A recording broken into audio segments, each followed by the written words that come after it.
আগবাঢ়ি আছে ময়ো জিলা সমিতিক অনুৰোধ কৰিছোঁ মই এজন দেশী ভাই নেতৃত্ব সেইবিলাক মই লগাম ক্ষুদ্ৰ বক্তব্য মই সামৰণি মাৰিছোঁ। খুদা হাফেজ, জিন্দাবাদ। ধন্যবাদ সাংবাদিক নামৰিয়ালু।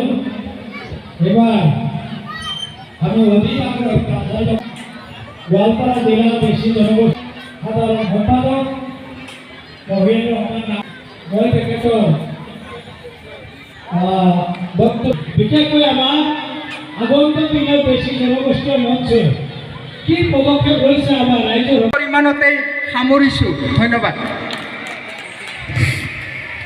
ধন্যবাদ থাকিল নুৰ হুছেইন নাঙৰীয়ালৈ। অতি চমুকৈ মই আমাৰ চামৰুদ্দিন ভাইক দুআষাৰ ক'বলৈ অনুৰোধ জনাইছোঁ। তেখেত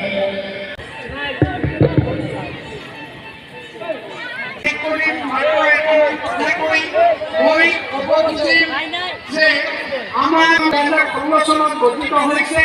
মোৰ মতামত আজিও আমি সুসংগঠিতভাৱে আমি যিমান মানুহ আছিলোঁ সেই মানুহৰ এটা সিংহৰ ভাগ কমিটিখন গঠনত আগভাগ লৈছোহি আৰু এই অঞ্চলৰ মুৰব্বী সমাজ তথা যুৱবৃন্দৰ লগত আলোচনাৰ মাধ্যমত পূৰ্ণাংগ কমিটি দুখনকৈ গঠন কৰা হৈছে।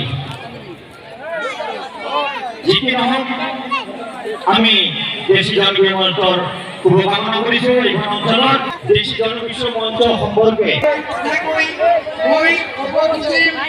যে আমাৰ সংগঠন যদিও 2016 চনত গঠিত হৈছে। মোৰ এইটো ব্যক্তিগত মতামত আজিও আমি সভাত উপস্থিত দেশী জনগোষ্ঠীয় মঞ্চৰ কেন্দ্ৰীয় সমিতিৰ বিষয়ববীয়া